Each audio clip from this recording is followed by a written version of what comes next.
In Nova Scotia, where winter learned how to stay too long, there was a village the map stopped naming. Snow fell here differently, less like weather, more like forgetting. It settled into the cracks of roofs, into the silence between houses, into the breath of people who had learned not to expect much from the season ahead. The soil was frozen solid, hard as memory. Gardens lay still, their rows faint beneath ice, as if the land itself had closed its eyes. Wooden houses leaned with age, paint peeling like old scars, chimneys coughing smoke into a sky that never quite cleared. But the people remained. They rose before dawn. They shared what little heat they had. They spoke softly, not because they were afraid, but because survival had taught them patience. And among them walked Sarah Sable Johnson. She stood alone at the edge of the village, dark coat wrapped tight, wool headscarf pulled low against the wind. In her gloved hand, she held an iron bell, old, heavy, quiet. Sarah believed something the others had almost forgotten. She believed the ground could still hear.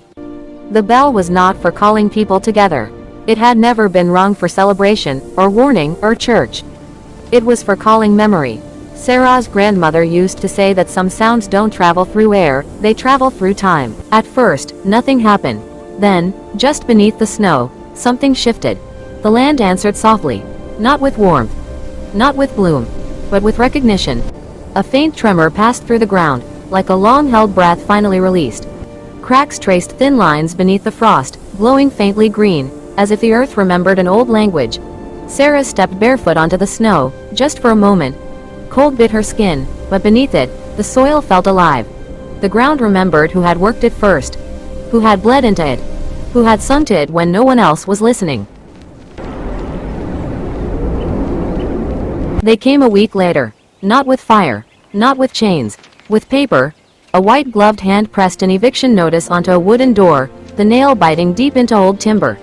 The paper flapped in the wind, sharp and official, stamped with authority that pretended to be neutral. They said the land was never theirs. Said progress needed space. Said relocation was inevitable. Behind Sarah, the elders stood silent. They had heard these words before, dressed differently but meaning the same thing. Paper has never been stronger than roots, but it has erased more villages than fire ever could. That night, Sarah did not sleep. She took her lantern and walked into the trees, snow crunching beneath her steps. The forest rose around her, tall and patient, its branches heavy with listening. She was not running. She was not hiding. She was asking. The lantern's glow barely touched the dark, but she felt it then, another presence. Footsteps that did not belong to her. Breath that did not fog the air.